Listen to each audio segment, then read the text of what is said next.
Hi everyone, so Season 24 starting date has been announced and the final patch notes have been released as well. So it's gonna be the 23rd of July in exactly 2 weeks from recording of this video, and also the date that I expected to happen. So pretty bad news for people that want to play PoE and D3 at the same time, but for those of you that only want to play D3, definitely very nice because it's gonna happen sooner rather than later, which is really good. And in the final patch notes there have been some bug fixes, especially for the Witch Doctor. This is good news with Zunimassa. So as expected, they fixed the fetish sycophants that didn't work with the Gitbin ethereal. So previously that was a bug that I expected to be fixed, and so it happened. So Zunimassa gonna be one of the top tier builds in solo at least, and it's gonna probably clear 150 solo next season. And there has been a massive buff to Wave of Light Monk. So this is what you're seeing here right now. This is a part of our non-season testing that we have done quite early in the PTR, so like 2 weeks back or something like that. And we just went in with our Wave of Light Monks, trying out the meta before they nerfed it, and now they buffed it back by roughly 11 tiers worth of damage. And the interesting part is that Wave of Light was already not such a bad build. It was not good enough to be meta, but it wasn't bad. It was definitely gonna be the #1 build on the LOD Monk leaderboard, beating Tempest Rush Shimizu build that I've actually pushed this season.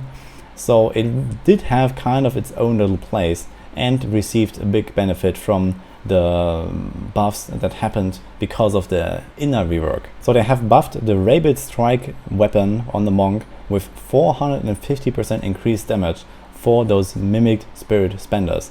So if you're not aware of the setup exactly, the way this works is on LOD Wave of Light you have permanent epiphany, and with Rabid Strike equipped you will summon a clone that also does the same attack like Wave of Light.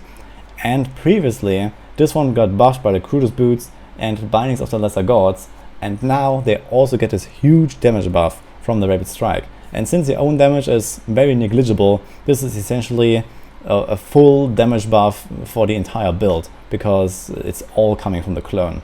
So there's basically no doubt at all that Wave of Light is gonna be the #1 build in the game now. Probably it's even gonna beat Firebirds, and it's not even gonna be that close.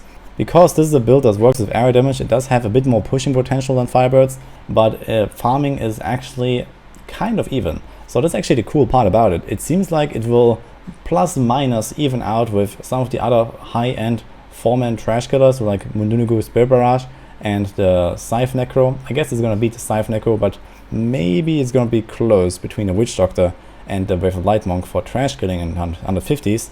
And for speed metas, also, I think it's gonna be kind of close with rather slow-paced runs like 3 minutes, 3.5 minutes, but you go quite high tiers, similar to Firebird speedruns. So I was very curious, and I really like that they listened to the feedback. I actually didn't expect them to buff Wave of Light very much. I just thought that they're gonna fix some of the bugs for Inner's Monk and then maybe the Zunimassa stuff that I mentioned, and this is about it. But now they actually came out of this, and that is actually really amazing, because when I released my first Wave of Light videos, it was pretty obvious that a lot of people would have really enjoyed that meta, and guess what? Now we're gonna have it. So this is definitely the big winner here, and we have to see how quickly it will be able to solo 150, but I believe there is actually kind of potential for as early as something like 2k, 3k Paragons to do a 150 solo next season with the ethereal buffs and all that stuff. There's also a kind of similar value to what I have imagined for Firebirds, so something like 3k should be a safe bet for Firebirds to do 150 solo. So these two are gonna be the strongest builds here. Not only this, but they've also changed the Mystic Ally Fire Ally AI so that they now explode more consistently. And this is also a quite strong buff to Innas. So right now it was the problem that those fire allies, especially when there was large density or especially when you were moving around a lot, they were not really consistent, and so sometimes just run away or run off screen and not just don't do their thing basically.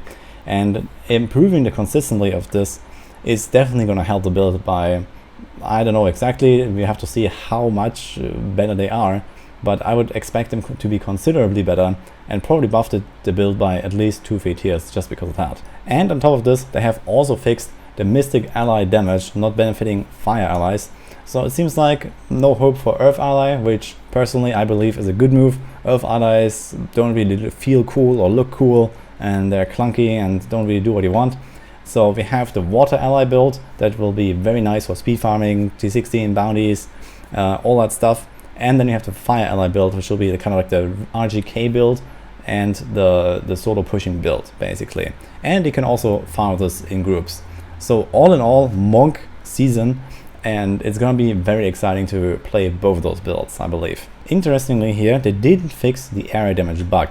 So fire allies also don't benefit from area damage, and if they had fixed that, they would have definitely needed to nerf inners again, which would probably obliterate the tsunami, like water ally kind of build, because this one actually works with area damage, and obviously fixing it for one rune, while they are both kind of balanced, would make the one that gets fixed much stronger suddenly. So I'm very glad that this didn't happen, and instead we got the AI fixes and the mystic ally damage fixes, and this is exactly also what I suggested for the devs to do, because I believe this will create or keep the diversity that the Inners Monk has and give you the chances to play different setups and have fun with both.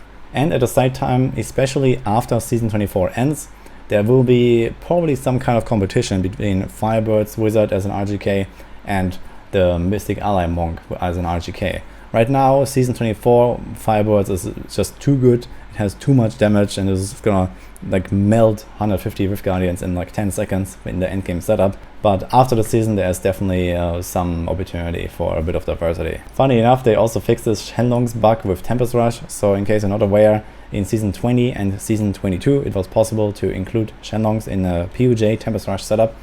And it did not always activate when you reached full spirit because of some weird timings involved. So depending on which frame exactly you hit full spirit, you would never get the Shenlong's proc, so to say.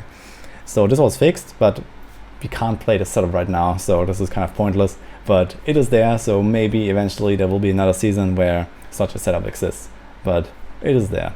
In any case, I believe it's going to be a blast of a season. We have the ethereals, none of them were actually changed, and I think that's a pretty good thing. That's also what I expected. I thought that with the changes and the buffs they did to some of them during the PDR, almost all of them had kind of like their spot for some builds, so that was pretty good.